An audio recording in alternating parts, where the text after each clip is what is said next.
Hi, I'm Todd Henderson. Today we're going to install an airlift suspension on this 2017 Chevy 2500 HD. Now we're going with the wireless one setup. We've got the massive 7500 XL springs and we're using the heavy duty compressor. If you have any questions, click the info button or visit link in the description. Let's go ahead and get started. Okay, so the first thing we're going to want to do is build our airbag tower. Now what I'm going to do is I'm going to install the passenger side first. The driver's side installs the exact same way. So here's the airbag. Now you're going to notice on the top I've got 3 brass fitted holes. On the bottom I've just got 2. So I'm going to start with the bottom bracket. Now this is the shape of the bottom bracket. You're going to see 4 holes in a line on that bracket. That bracket is going to have what's called the roll plate sit on top of it. Now the roll plate, it's the exact same roll plate no matter which side it is, top, bottom, left, or right. So I'm just going to go ahead and grab a roll plate. I'm going to set that onto the bottom of the airbag. Now when I set that on there, I'm going to have 2 of the holes on the roll plate line up to the holes on the bottom of the airbag. And then that airbag is going to fit on top of the bottom bracket. Now this bottom bracket, when it sits inside the vehicle, the side that's angled in goes towards the center of the vehicle. So that points towards the center. And I'm also going to use the 2 holes that are closest to the front of the vehicle. So I'm using these 2 holes here. So I'm going to line all that up. I'll flip it over. All right, so to attach it, we're going to use our Allen head screws. I'm going to go down and get them hand tight first. Just get them lined up.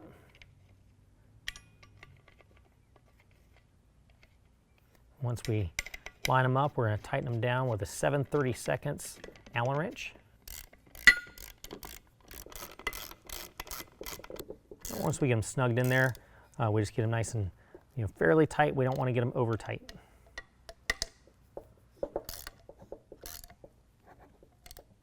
All right, now we're going to go ahead and flip it over.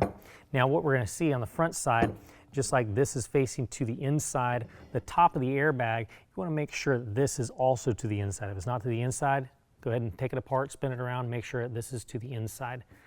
Now we are going to go ahead and attach our elbow to that same location.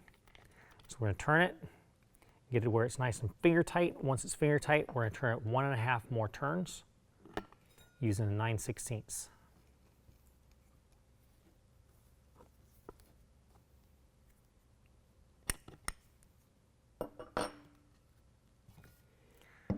Now that that's in place, we're going to take our next roll pan. We're going to line that up on top of the airbag. And then we're going to take our top bracket. We're going to mount that in place just like we did the bottom one. We're going to make sure all the holes are lined up. Use our 7/32 Allen head. All started in.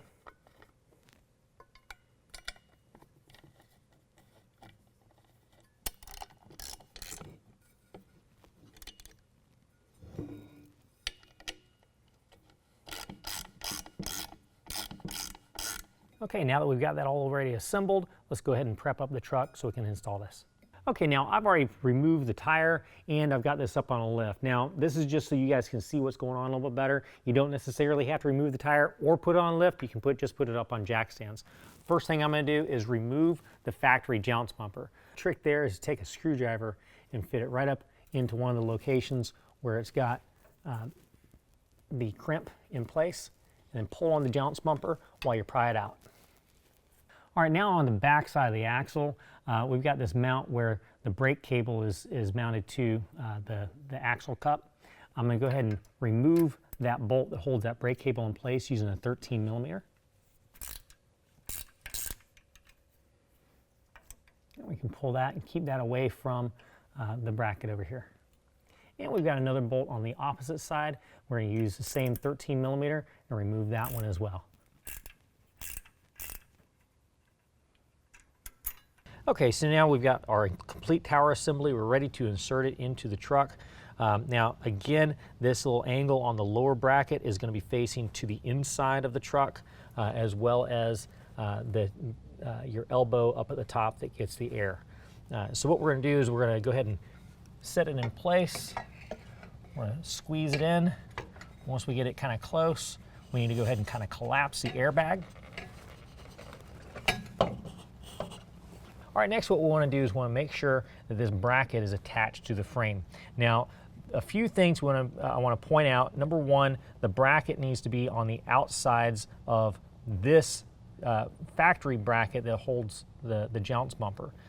So we want to make sure it lines up that way. Now, if I had a bracket up top that was for a fifth wheel hitch, that would block a U-bolt, so I wouldn't be able to use a U-bolt. So what I would have to do is once I got it lined up, I would have to make a mark on the frame lined up with this center hole on each side, and then drill a hole and use a self-tapping screw to hold that to the frame. But since I don't have a fifth wheel bracket, I can use U-bolts. Now the U-bolts are going to go up around the frame and back down and support the bracket like that. Now on this side, on the driver's side, I've got a heat shield that's got a bolt that's in the way, so I'm actually have to take that bolt out using a 13 millimeter.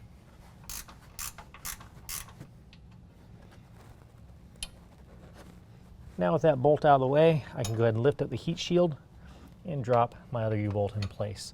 I'll reattach that bolt after this is already attached. All right, so now what I'm going to do, I'm going to go ahead and get these bolts lined up first. When I get them lined up, I'm just going to get them in there finger tight.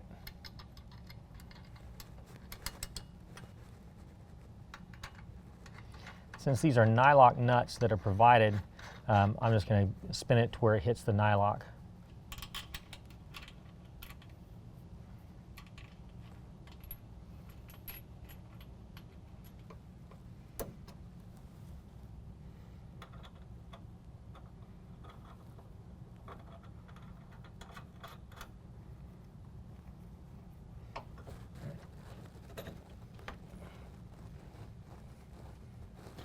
All right, so now that we've got this in place, I'm going to go ahead and start tightening down the U-bolts.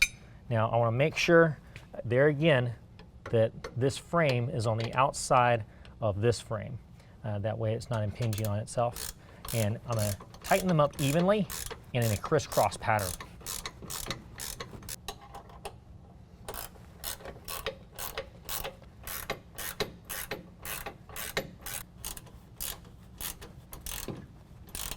All right, now I'm going to go ahead and reinstall that factory bolt. I'm not going to be able to tighten it all the way down, but at least I'll be able to hold that heat shield in place.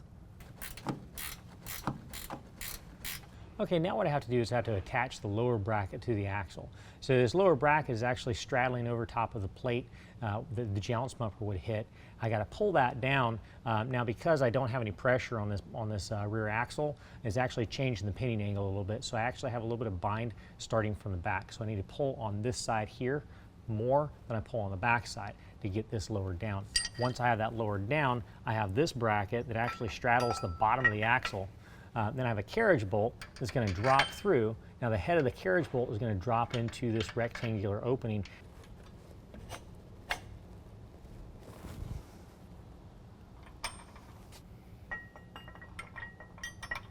Once it's lined up, go ahead and attach your supplied hardware, washer, and nylock.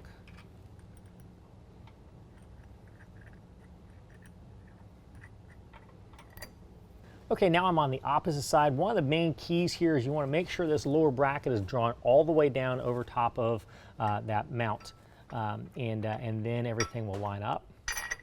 Once it's lined up, go ahead and attach your supplied hardware, washer, and nylock.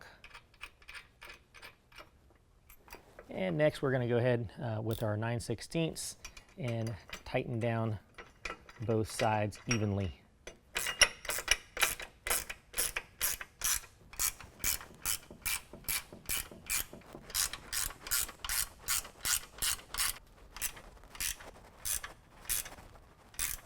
All right, now I'm going to go ahead and reattach the factory brake mount bracket. Now I've got some supplied hardware because I've got some shallower holes that I'm going into. So I've got a 10 millimeter bolt with a 13 millimeter head.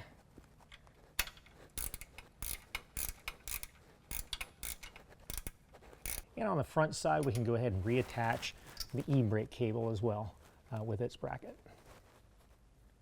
And again, we've got the supplied hardware. It's a little bit shallower than the factory hardware. That way it doesn't bottom out whenever it hits the frame bracket.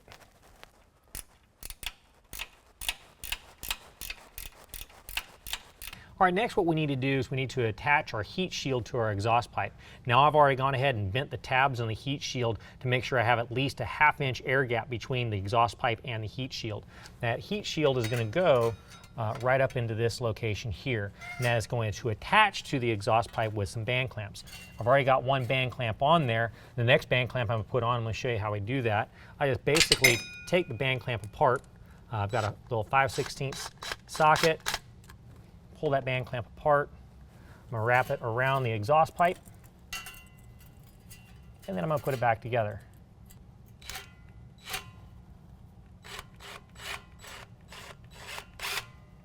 Next, I'm going to go ahead and separate the band clamps. Set the heat shield into the band clamps.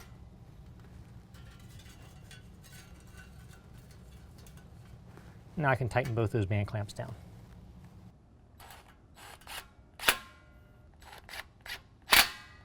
Okay, so now we can go ahead and install our airlines in our air system.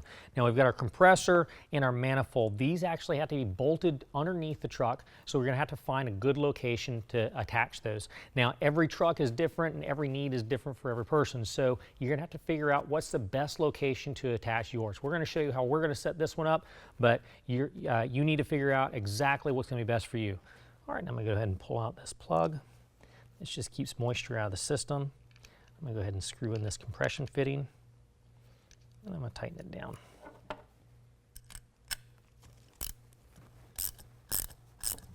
All right, now I'm installing my manifold bracket to the manifold. We're going to do this first, otherwise these bolts would get in the way trying to install them after we install the bracket.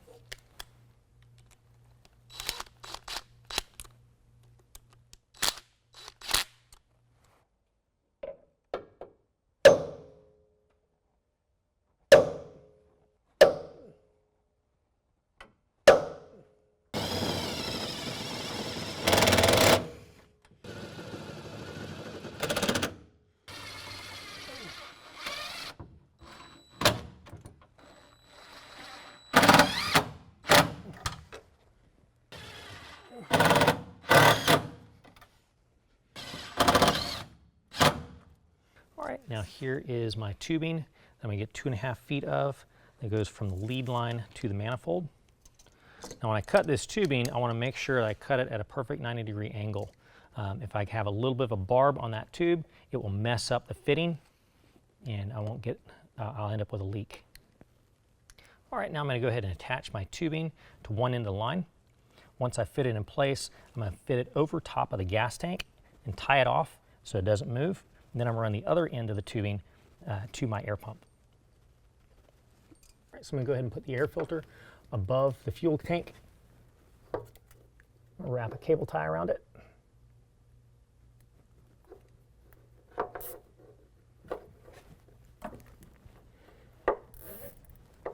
And tie that off in place there. I'll bring this around, see where it needs to be for the fitting.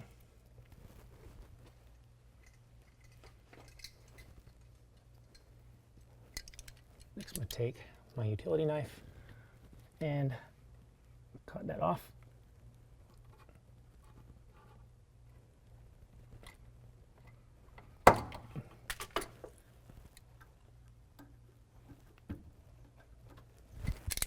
All right, so what we've done is we're going to go ahead and run our Schrader valves to our fuel door cap so that if in case of emergency, we can fill up with air at this location if the pump goes down. So I'm going to use a 5/16. I'm just going to go through this plastic.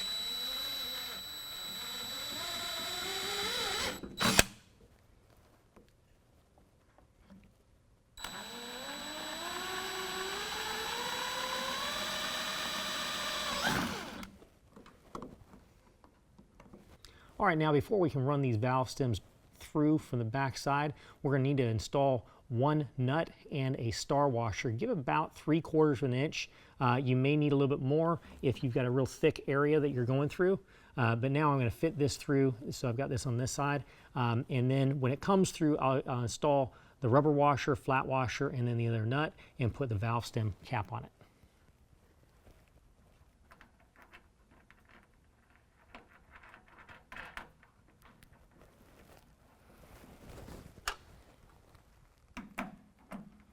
I'm using a 13mm socket. Tighten this up. And you do that to both sides. Now we decided to make this left Schrader valve for the driver's side, so I'm going to go ahead and mark the tubing coming out of that with blue tape. I'm going to go ahead and run that up into the wheel well, run it over top of the gas tank, and line it up on the other side where we can hook it up to our T's. All right, now this is going to go ahead and connect our T connectors. We're going to go from the manifold down to the T, back to the Schrader valve, and then also to the passenger side airbag first. So I've got a very small piece of tubing cut. I'm going to go from the manifold to my T fitting. Now I've got my line going from my Schrader valve. This is my passenger side Schrader valve. I do not have that one marked with the tape. And this is going to my passenger side airbag. Now I'm going to do something very similar with the driver's side. I'm going to go ahead and install my T fitting, same way as I did for the passenger side. Then I'm going to grab my air supply line for the driver's side Schrader valve. And next, I'm going to run my supply line over to my airbag on the driver's side. Now I've got my lead line. I need to go ahead and attach that to the manifold intake. So what I'm going to do is I'm going to take apart the compression fitting. Now this portion of the compression fitting is going to slide over top of the tubing. I'm going to slide the tubing onto compression fitting like so. All right, now that it's all the way on, I'm going to go ahead and take the threaded end of the fitting and tighten it down. Use a 17mm to hold it tight up top, and a 13mm to tighten it down. Next, I'm going to take this end, bring it back up, and then fit it into the compression fitting elbow on the manifold. All right, now before we attach this tubing to our elbow fitting on the passenger side, we're kind of close to our exhaust pipe here, so we've got a supplied heat shield that's going to be a sleeve. We're going to slide that over top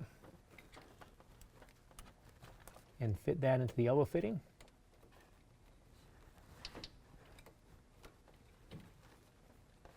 And next we're going to zip tie it out of the way. Try to keep it as far away as possible from that exhaust pipe.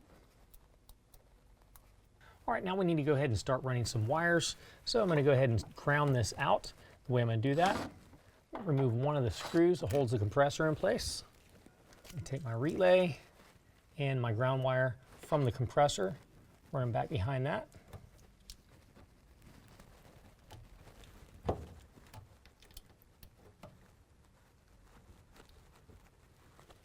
And reinstall the screw. All right, next we're going to go ahead and from our harness coming off of our relay, we're going to take the large red wire. We're going to strip a little bit of off the end of that wire. We're going to attach that to a crimp connector. It's got heat shrink ends on it.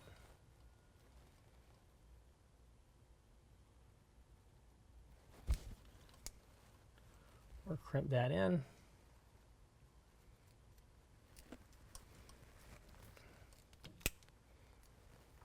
And now we've got a spade connector coming off of the wire harness for the compressor. We're going to cut that off, strip a little bit off of that, and connect it to the other side of the heat shrink butt connector.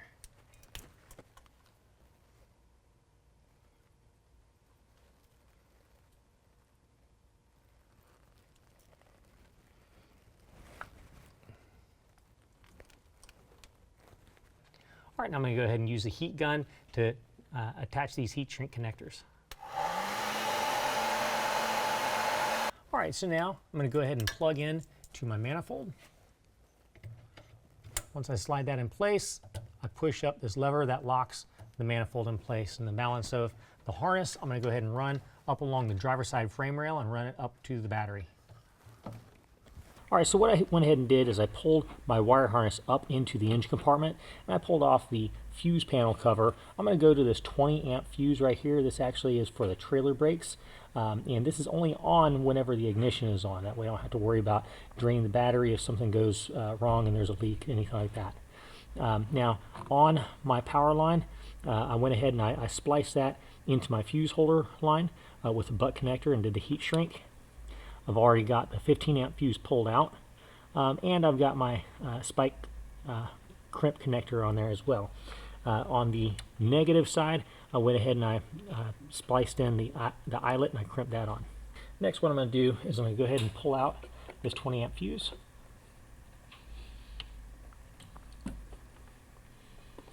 Now, in your kit, you're going to have a fuse connector. It just slips right over that 20 amp fuse and gives you something to attach to. So I'm going to reinsert the 20 amp, and the fuse holder wire is going to slip right over that. All right, now what we're going to do is we're going to go ahead and ground it out. Now I'm just going to put this right onto the battery. There's all kinds of different places where you can ground to your engine compartment. But we've got a nice little post right here on the negative terminal, so I figure that's as good a place as any. Once we get that tightened down, I'm going to go ahead and tie all these wires out of the way to give it a nice clean look. And lastly, I'm going to go ahead and install the 15 amp fuse into the system and test out our new system.